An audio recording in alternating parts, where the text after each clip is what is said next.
Components are very important in Figma. In fact, this is one of the main reasons why we work on Figma and why we choose it for our marketing purposes, because components allow us to create many and many banners and to duplicate them, to make changes quickly, to make changes in many formats of banners.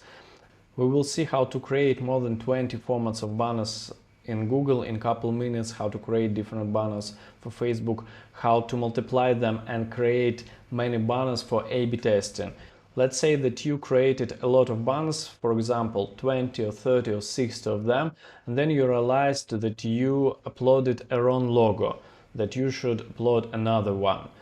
In this case, you have to spend a lot of time if you use Photoshop or something like this, but you will do it in seconds if you use Figma. You just need to upload your logo into the single component and it will apply to all of your files if you want, if you build them correctly.